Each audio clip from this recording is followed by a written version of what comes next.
안녕하세요. 이지의 이지하게. 오늘은 사도행전 7장 1절에서 45절까지의 말씀을 묵상해 보았습니다.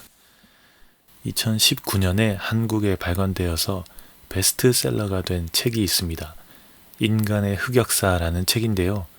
제목부터 범상치는 않습니다.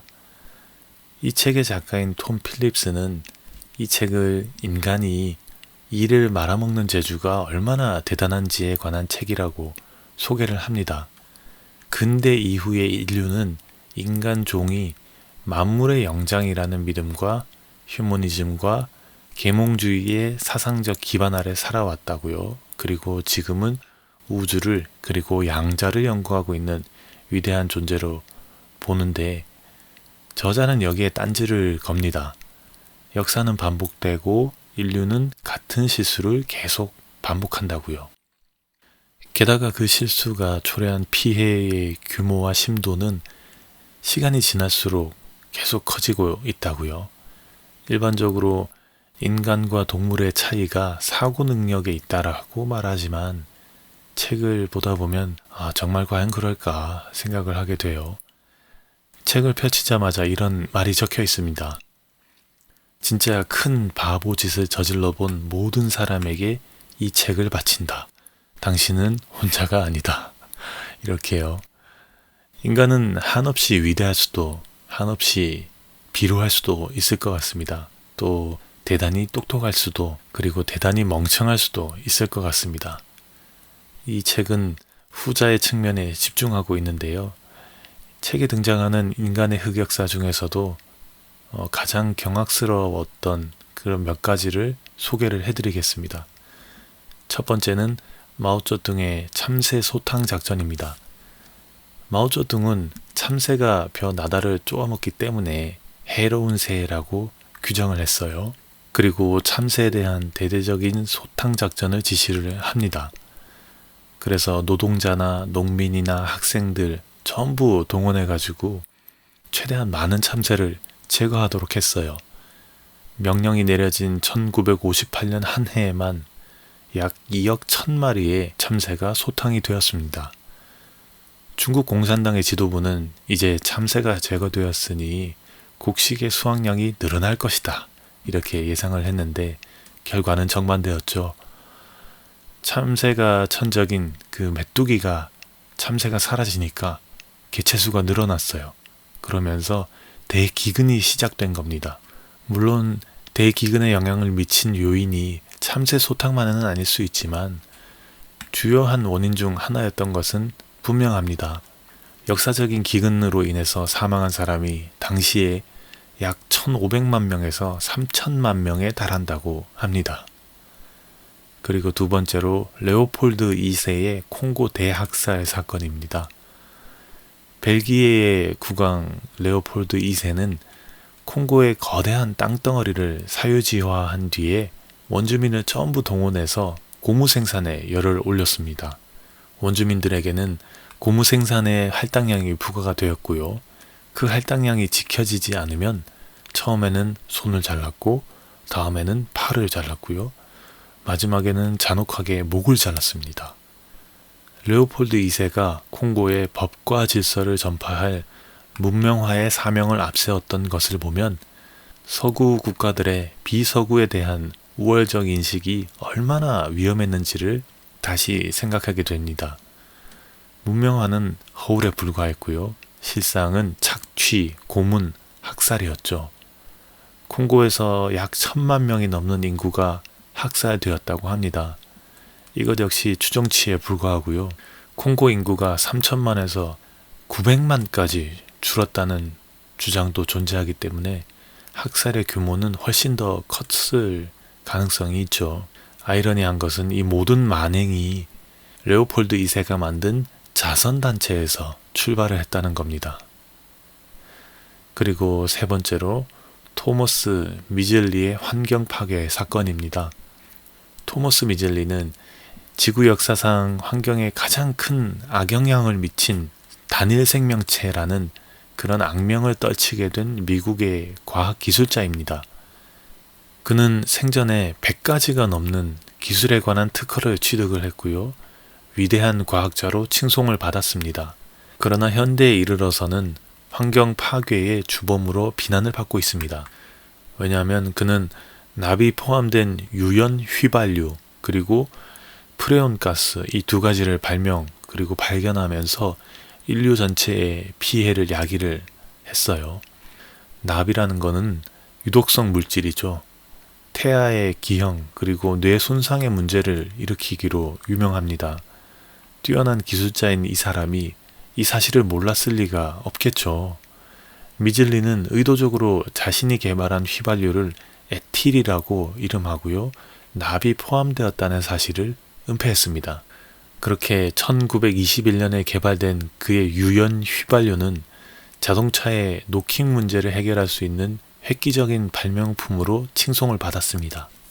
그러나 이 끔찍한 발명으로 인해서 대기 중으로 다량의 납이 방출이 되었고요. 공장에서 근무하던 수많은 노동자가 사망했습니다. 심지어는 미즐리 자신도 납 중독이 되어가지고 오랜 요양기간을 거쳤죠. 유연 휘발유는 이름을 바꿔가면서 세계 각국에서 활용되다가 1990년대가 되어서야 완전히 사용이 금지되었습니다. 저도 어릴 때 주유소에서 그냥 휘발유라고 적혀 있다가 어느 순간 무연 휘발유라고 이름이 바뀐 것이 기억이 납니다. 그렇게 장장 70년에 이르는 시간 동안 인류는 재앙을 방출하고 들이마시고 있었던 거죠. 이외에도 여러 가지 에피소드가 있는데 최근 가장 핫한 이슈가 있죠. 기후변화. 이 기후변화가 심해지면서 영구 동토가 차츰 녹아서 사라지면서 인류는 위기를 맞이했다라고 합니다. 그런데 미세 플라스틱과 탄소 배출은 줄어들지 않고 있습니다. 저도 일주일에 한 번 분리수거를 하는데요. 플라스틱이 생각보다 굉장히 많이 나오더라고요. 작가는 말합니다. 앞으로 1년, 10년, 100년 후에 우리의 미래가 어떻게 바뀔지는 몰라도 우리는 기본적으로 똑같은 짓을 할 것 같다. 그러나 어쩌면 바뀔지도 모른다. 과거를 통해 배우기 시작할지도 모른다. 이렇게요. 우리 기독교계에도 비슷한 책이 있습니다. 2016년도에 출간되었던 한국 기독교 흑역사라는 책입니다.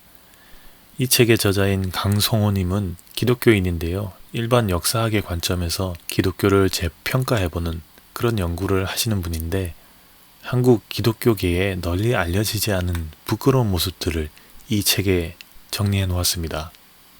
한국 기독교가 일제강점기 때 일본의 침략 전쟁을 지원한 적이 있고요. 이승만 정권 때 반민특위의 활동을 방해를 하고 군부 독재 시절에는 부당한 정권에 아부하면서 기생했던 부끄러운 이야기가 구구절절히 써 있습니다. 또 부정선거에 연관된 것은 물론이고요. 로마서 13장에 정치학에 근거해서 하나님이 세운 권세는 부당해도 복종해야 된다라는 궤변을 설교한 적도 많았고요. 또 반공주의 이데올로기가 마치 기독교의 절대 진리인 것 마냥 그 잣대를 중심으로 모든 것을 재단하려고 했던 부끄러운 기독교 역사를 비판합니다. 그러나 저자는 비판을 위한 비판이 아니라 우리가 왜곡된 것을 올바르게 바라보고 다시 생각하고 그래서 하나님 앞에 바로 서자고 이 책을 마무리합니다.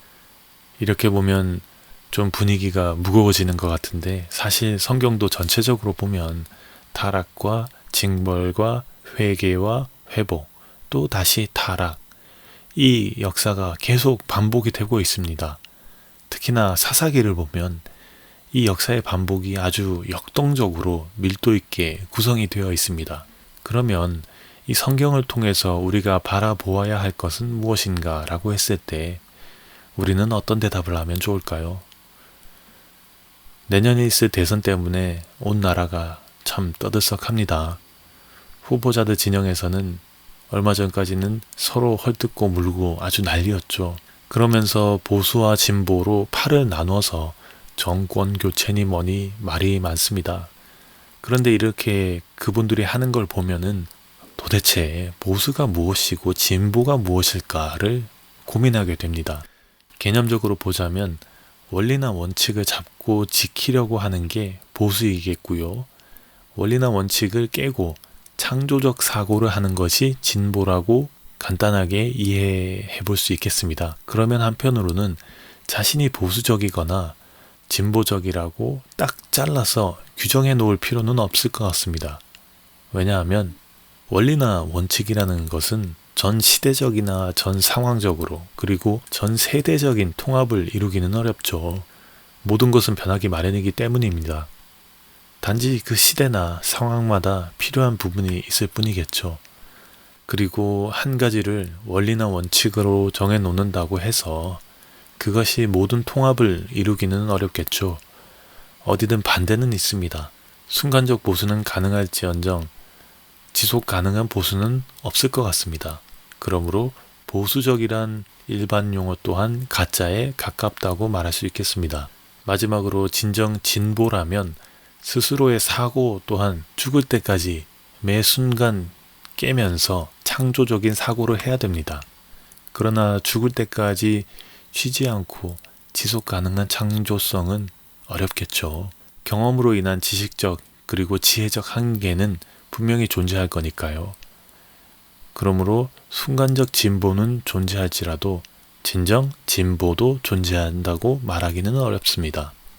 자, 그러면 진보냐 보수냐를 논하기 전에 그 상황이나 배경에서 내가 무엇을 추구했는지가 진정한 대답이 될 것 같습니다. 그리고 그 진정한 대답은 대부분 각자의 이윤과 이익이 될 것 같아요. 그때그때 나에게 유리한 부분을 찾아갈 뿐인 거죠. 교계에서도 순교자분들을 내세워서 칭송을 합니다. 참 대단하신 분들이긴 합니다마는 한편으로 생각해보면 순교라. 바울은 분명히 말했습니다. 야훼는 원래 너희의 섬김 따위는 필요치 않은 분이다. 이렇게요. 성경 역사의 그 모든 일들은 그저 하나님이 사랑했기 때문이다. 우리가 가장 주의해야 할 것이 이것이겠습니다. 내가 무엇이나 되었느냐, 내가 없으면 하나님의 의지가 방해될 것이다. 그렇게 생각하면 안 될 것 같습니다. 하나님은 그저 한낱 순간에 인간적일 뿐인 것들에 매여 있는 게 아니겠죠. 그저 거지 같은 나도 사랑하는 것 뿐이겠죠. 허물 많고 늘 실수하는 이런 사람을 말입니다. 사도행전 7장의 말씀은 스데반의 긴 설교 말씀이 담겨져 있습니다. 스데반은 이스라엘의 역사를 회고하면서 이스라엘 백성이 하나님께서 선택한 지도자들을 거부해왔던 지난 역사들을 하나하나 읊어줍니다. 아브라함으로부터 시작된 하나님이 요셉을 통해, 야곱을 통해, 모세를 통해, 여호수아를 통해, 그리고 다윗을 통해, 또 솔로몬을 통해, 예수님을 지나서 스데반을 통해서 계속 전해지고 있는데 너희들은 그 말씀을 항상 거슬러 왔다라고 말이죠. 그리고 오늘 함께 보는 부분은 다윗까지의 이야기입니다. 가장 강대해지고 가장 찬란해진 이스라엘 역사의 과정이고요. 중간중간 하나님의 이끄심을 거절하거나 조급함에 다른 곳에 눈을 두기도 했지만 하나님께서 그렇게 이끄셨다라는 이야기입니다. 그러나 사람들은 계속 하나님 앞에 옳지 않은 일들을 하면서 자화자찬을 하죠. 마치 인간의 흑역사를 보듯이요. 그렇다면 성경 이야기는 도저히 희망이라고는 찾기 힘든 이야기가 될 것 같은데요. 왜냐하면 끝없이 이어지는 회복과 타락의 반복 속에서 사람은 계속해서 하나님의 길로 가는 경우는 거의 없을 것 같은데 그 와중에 주님 다시 오시면 과연 어떻게 될런지 잘 모르겠어요. 그러나 하나님은 포기하지 않으시는 것 같습니다. 7장의 뒷부분 이야기에서 다루게 되겠지만 사람들이 스데반을 돌로 치려고 하는 그 순간 그곳에 사울, 즉 바울이 있었습니다. 영화 인터스텔라를 보셨는지요? 가까운 미래의 지구는 발전이라는 이름 때문에 지속적인 환경오염과 기후변화로 점점 황폐화되어서 더 이상 인류가 살아남을 수 없는 행성이 되었고요. 인류는 절멸한 위기에 놓인 그런 행성이 되었습니다. 인류의 생존을 위해서 몇 가지의 옵션을 가지고 방법을 찾아가는 그런 영화인데요. 인류의 절멸을 막아야 한다는 중압감과 아무것도 하지 못하고 무력하게 포기해야 할 것 같은 그런 상황에서도 주인공은 끝까지 포기하지 않고 생존을 위한 위대한 싸움을 해나갑니다. 그리고 그 포기의 순간마다 주인공은 말합니다. 우린 답을 찾을 것이다. 늘 그랬듯이. 인간의 흑역사에서 말하는 것처럼 사람은 늘 실수를 하고 같은 역사를 계속 이어나갈 것이에요. 이것이 사실입니다. 그러나 하나님은 결국 답을 찾을 것이고요. 우리는 하나님의 인도하심에 따라 구원 안에 머물게 될 것입니다. 이것이 사실입니다. 그러면 우리가 해야 할 것은 무엇일까? 그저 우리 인류의 역사는 흑역사로 가득하고 기독교 역시 하나님 앞에 떳떳하지 못한 일들이 많다는 것을 그것을 기억하는 것. 그리고 그럼에도 불구하고 하나님은 이 역사를 또 나를 포기하지 않으실 거라는 것. 그래서 한없이 감사하고 고마운 마음이 들 수밖에 없겠죠. 그저 은혜라고 말할 수밖에요. 이것이 사실입니다. 이 마음으로 하나님의 계명을 실천해 가면 되겠습니다. 기도하겠습니다. 하나님, 지난 날을 돌아보면 늘 하나님 앞에 부끄러운 뿐입니다. 그러나 하나님은 이런 나를 사랑하시고 계속해서 은혜로 순간순간을 채워주십니다. 그 은혜가 아닌 다른 것들을 바라보지 않게 하시고 하나님께로 늘 돌아오는 사람이 되게 하여 주시옵소서. 그래서 말씀을 하나씩 하나씩 이루며 하나님의 나라를 내가 있는 곳에서부터 이루어 가도록 허락하여 주시옵소서. 예수님의 이름으로 기도합니다. 아멘입니다.